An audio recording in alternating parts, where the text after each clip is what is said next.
Hopefully if you're watching this, you're on to lesson 5.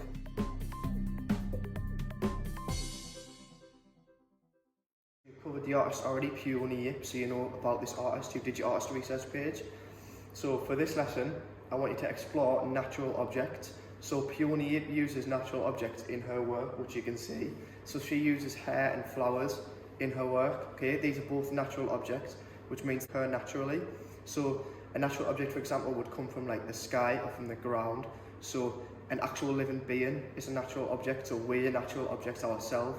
The clothes that we wear obviously aren't natural, but we, our skin, our hair, our eyelashes are all natural objects, okay? Things that come from the ground, such as this squash I have in my hand, are natural objects, okay? So for today, I want you to explore them. So if you've got any lying around your house, that's brilliant. I want you to grab one for now. So have an orange in front of you or something. By the end of today's lesson, I want you to have 1 or 2 drawings of an actual natural object. So what you could have right now in front of you is an orange from your kitchen. For me, it's a squash.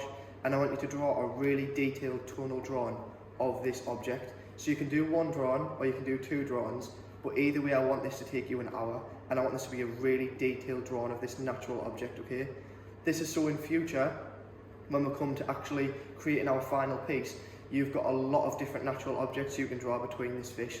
So obviously she uses hair, Peony Yip uses hair, and she uses flowers, okay? We could use any natural object that we want. So if you're not sure what natural is, obviously natural, like I've mentioned, is something that comes from the ground, something that occurs naturally, okay? Give it a Google if you're lost. Giving it a Google is always the way forward, okay? So if you're a bit lost right now and you think, I can't really think of a natural object around my house, please just use one of the examples. I'll put some pictures on the screen of some objects that you can use, okay? So that you can copy directly from them instead of having to look for yourself.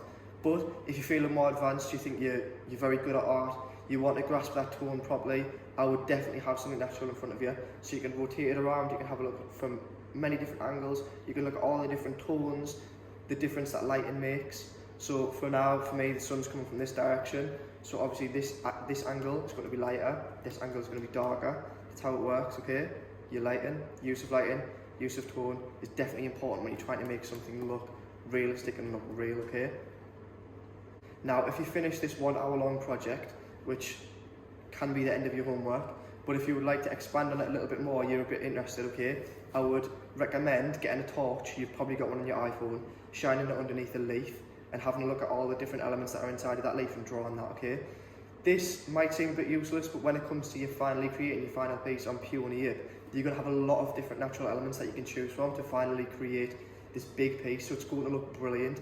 You're going to have so many different ideas, and think marks wise as well. When me and your other teachers look at it, we're going to think, wow, this student has really put in some effort to look at some different natural objects, to have them from lots of different angles, they've considered it themselves.